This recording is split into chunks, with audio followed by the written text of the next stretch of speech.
بسم اللہ الرحمن الرحیم۔ السلام علیکم ورحمۃ اللہ وبرکاتہ۔ رب ارحمہما کما ربیانی صغیرا۔ اے میرے رب، میرے ماں باپ پر اس طرح رحم فرما جس طرح انہوں نے بچپن میں مجھ پر کیا تھا۔ فضائل سورہ یاسین احادیث کی روح سے۔ سورہ یاسین کو قرآن پاک کا دل کہا جاتا ہے۔ صبح کا آغاز اس سورت سے کریں، کامیابی آپ کے قدموں میں ہوگی انشاءاللہ۔ سورہ یاسین کے بہت سارے فضائل ہیں جو مختلف احادیث میں جمع کیے گئے ہیں۔ عطا بن ابی رباح رضی اللہ عنہ فرماتے ہیں کہ مجھے حضور اقدس صلی اللہ علیہ وسلم کا یہ ارشاد پہنچا ہے کہ جو شخص سورہ یاسین کو شروع دن میں یعنی فجر کی نماز کے بعد شروع دن میں پڑھے، اس کی تمام دن کی حاجات اللہ کے حکم سے پوری ہو جائیں گی۔ حضرت ابو ہریرہ رضی اللہ عنہ سے روایت ہے کہ حضور اکرم صلی اللہ علیہ وسلم نے فرمایا، اللہ نے زمین اور آسمان کی تخلیق سے 1000 سال پہلے سورۃ طٰہٰ اور سورۃ یاسین کی تلاوت فرمائی۔ جب فرشتوں نے سنا تو کہنے لگے، خوشی اس امت کے لیے جن پر یہ صورتیں نازل ہوں گی، سعادت مند ہے وہ سینے جو ان صورتوں کو محفوظ کریں گے، اور سعادت مند ہے وہ زبانیں جو ان صورتوں کی تلاوت کریں گی۔ حضرت انس رضی اللہ عنہ سے روایت ہے کہ نبی کریم صلی اللہ علیہ وسلم نے ارشاد فرمایا، ہر شے کا ایک دل ہے اور قرآن کا دل سورۃ یاسین ہے۔ جو شخص اس سورت کو پڑھتا ہے اللہ تعالیٰ اس کے لیے 10 قرآن پاک کا ثواب لکھتے ہیں۔ حضور اکرم صلی اللہ علیہ وسلم نے ارشاد فرمایا، جو شخص دن کے اول حصے میں سورہ یاسین پڑھ لیتا ہے اس کے پورے دن کی ضروریات پوری کر دی جاتی ہیں۔ جس شخص کا ہر رات سورہ یاسین پڑھنے کا معمول ہو، پھر وہ شخص اپنے بستر پر مرے، اللہ تعالیٰ اس کو شہداء میں شامل فرمائیں گے۔ جو شخص رات کو سورہ یاسین پڑھتا ہے اور وہ اسی حال میں صبح کرتا ہے تو اس کے پچھلے صغیرہ گناہ بخش دیے جاتے ہیں۔ بعض روایت میں شب جمعہ میں بھی سورہ یاسین پڑھنے کی فضیلت آئی ہے۔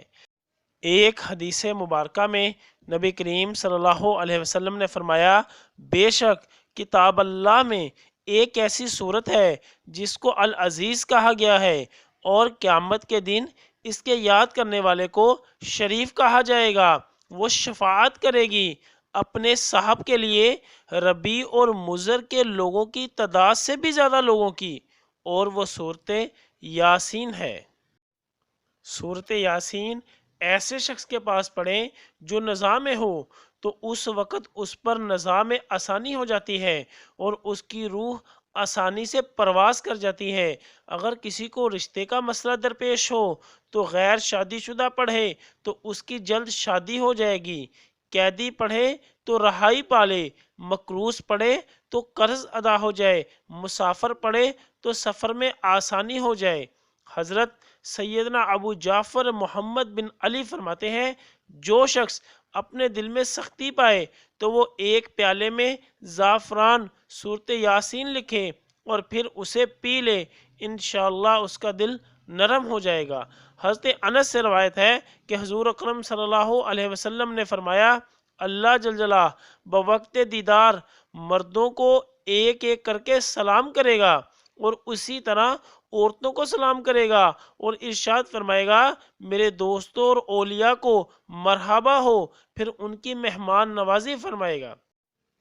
پھر ارشاد ہوگا، اے فرشتوں، ان کو طرب ناک یعنی فرحت بخش بنا دو۔ فرشتے جنت کی نغمہ سراؤں یعنی حور عین کو لائیں گے اور لوگ طرب میں آ کر خوب وجد کریں گے۔ جب انہیں افاقہ ہوگا تو فرشتے عرض کریں گے، اے ہمارے رب، ہم جانتے ہیں کہ آپ انہیں اپنا کلام سنوائیں۔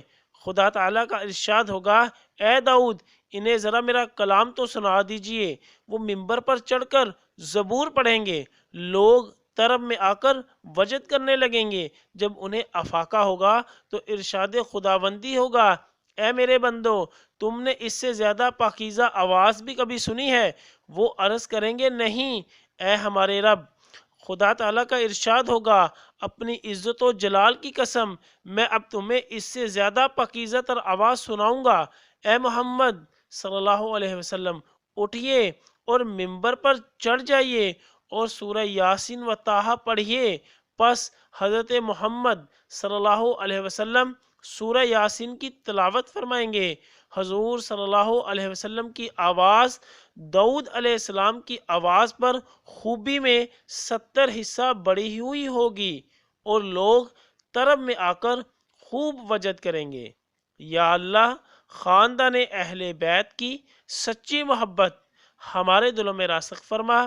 یا رسول اللہ صلی اللہ علیہ وسلم، ہمارے ماں باپ اور ہماری آل اولاد آپ صلی اللہ علیہ وسلم پر قربان ہو۔ آمین یا ارحم الراحمین۔